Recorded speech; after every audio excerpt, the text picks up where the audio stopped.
네, 안녕하세요 여러분. 오늘도 여러분들께 해외 주요 뉴스를 전해드리는 시간 코인 스터딩 피플 코스피입니다. 현재 비트코인 가격은 4만 달러 부근에서 횡보를 하는 모습이고요. 오늘 4만 1천 달러까지 갔다가 다시 조정을 받는 모습입니다. 오늘 또 새로 추가된 소식들을 업데이트 해드리도록 하겠습니다. 어제 연방은행에서 FOMC 정례회의가 있었습니다. 회의 후에 파월 의장의 결과 발표가 있었는데 한번 내용을 같이 보시겠습니다. 연방준비은행은 아직까진 인플레이션이 일시적이라고 판단을 하고 금리를 제로에 가깝게 유지를 한다고 합니다. 현재 그동안 있었던 이 중앙은행의 자산 구매들에 대해 테이퍼링을 실시해야 한다라는 압력이 계속 존재하지만 중앙은행은 기존의 양적 완화 지침을 유지한다는 방침입니다. 본문을 한번 같이 보시겠습니다. 미 연준이 어제였죠. 수요일 금리를 0에 가깝게 유지한다라고 밝히면서 매달 1200달러에 해당하는 자산 매입을 유지한다라는 입장입니다. 7월달 초에 연준 제롬 파월 의장은 의회에 출석을 해서 현재 2% 이상으로 유지되는 인플레이션이 달갑지는 않지만 중고차 가격 상승과 항공권, 호텔 등의 가격 상승으로 인해서 일시적인 현상으로 본다라고 밝혔고요. 이틀간 있었던 이번 정례 회의에서 연준은행은 성명문을 통해서 인플레이션 지수가 오르고 있는 건 사실이지만 주로 일시적인 요인들 때문이라 걱정할 필요는 없다고 밝혔습니다.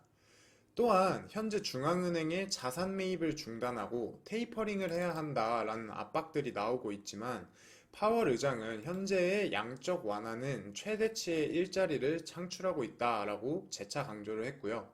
또한 최소 비드 단위를 25포인트로 두 가지 재구매 합의체를 만드는데 기존 딜러들과 추가적인 은행 그리고 국외 은행들까지도 추가를 한다고 합니다. 이러한 연준의 조치는 시장의 유동성을 유지하고 투자 수치를 유지하기 위함이라고 합니다.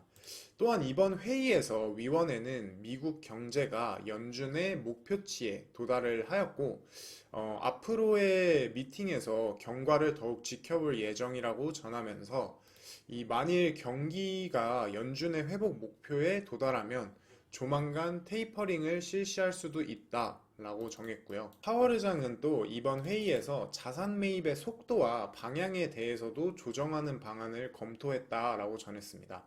이어진 기자의 성과 있는 진전이 무엇이냐라는 질문에서는 최대치로 끌어올린 고용시장에선 단정할 수 없다라고 전했고요. 파월 의장은 또한 현재 노동시장의 많은 데이터들을 살펴보고 있고 고용시장에서의 최대 수치를 기대하고 있다라고도 밝혔습니다.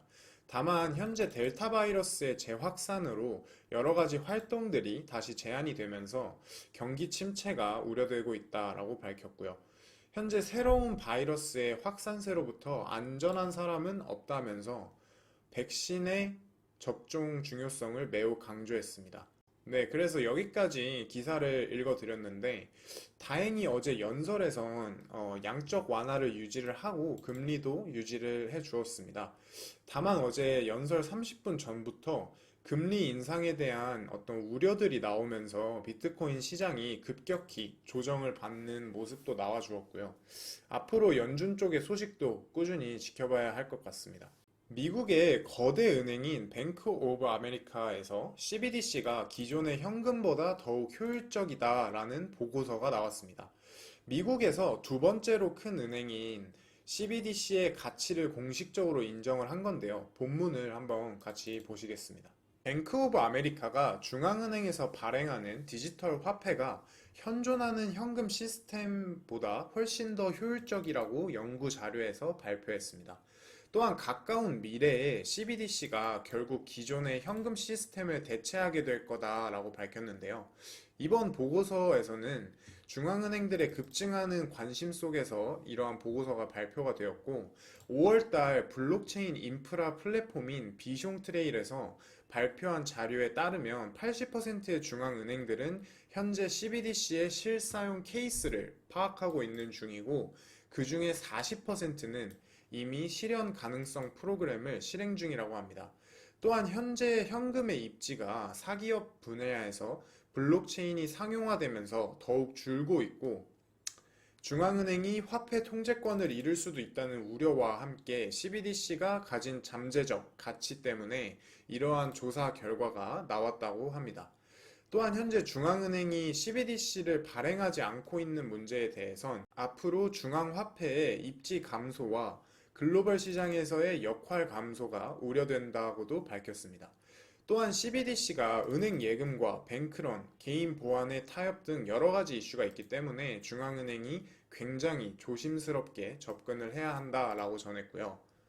CBDC는 돈으로 볼 수 있는데 그 이유는 가치 저장과 교환의 수단이 될 수 있기 때문이고 다른 암호화폐들이 만족하지 못하는 그것을 가지고 있기 때문에 이들은 또 거래가 되기 때문에 자산으로 보아도 된다라고 전했습니다. 뱅크 오브 아메리카는 CBDC의 도입이 스테이블 코인의 필요성을 줄일 것이다 라고 전하면서 스테이블 코인은 금융 안정성 리스크가 있기 때문에 매우 조심히 접근을 해야 한다라고 밝혔습니다.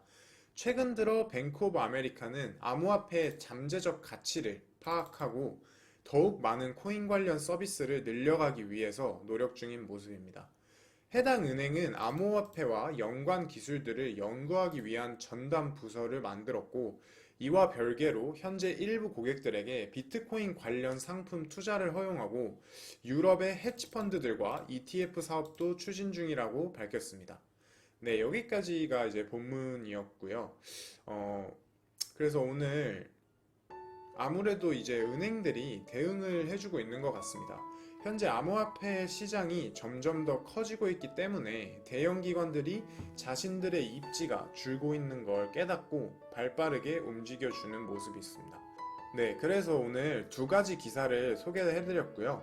아무래도 연준에서 기존 금리를 유지하고 현재 계획대로 흘러가고 있다고 시장 심리를 안정시키면서 비트코인 가격이 한때 떨어졌다가 지금 40K 부근까지 회복을 해주고 있는 모양새고요.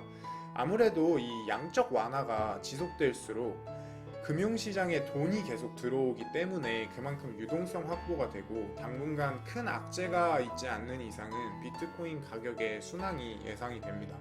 오늘 7월 29일 기사를 리뷰를 해드렸습니다. 이상 미닌맨이었고요. 끝까지 시청해주셔서 감사합니다.